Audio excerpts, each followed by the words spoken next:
This is a short video on how to view your Originality reports in the TurnItIn system so that you're seeing exactly what I'm seeing when you submit your papers.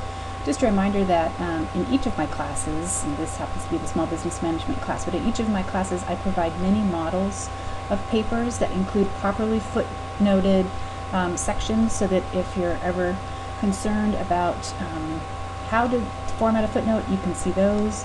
I've also always have my handout section where I provide the specifics on my citation and formatting guidelines, so there should never be any confusion about what is expected from you in terms of the format of a footnote. I've provided several tools to show you how to insert footnotes, and now we're going to see what it looks like, what I see when we look at papers to make sure that all of your sources have been cited. So I've already submitted my case. I have to give it a few minutes. It takes a couple of minutes for the Originality report, that's what TurnItIn calls it, to be created. So when you first submit your paper, you won't see this 29%, you won't see a color, but it'll suggest to you that you can come back later and see it. And so that's what we've done. I've submitted this paper, and this is telling me that 29% of the text in my paper matched other online sources. So we don't know exactly what that means yet. If I click on it though, you're going to see what I see when I review your papers.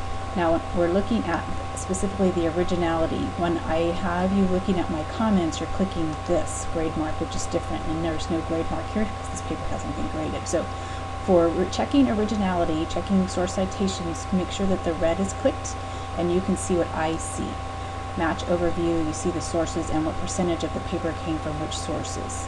So if you saw my video on inserting footnotes, you saw that I had chosen to completely copy directly a section from a website, and that's very quickly identified in the Originality report as coming from cato.org.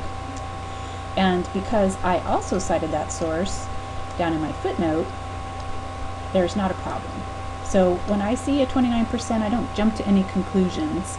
What I need to do is confirm that you've properly cited this source. And this is an example of a case where the source has been properly cited, this number one being the cato.org source. And I can even click and see exactly what website you were looking at when the material was copied.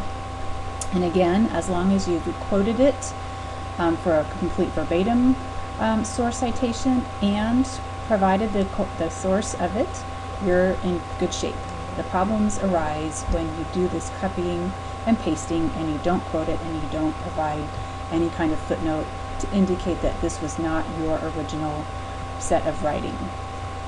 This is how you see what I see in terms of Originality reports and source citations in TurnItIn.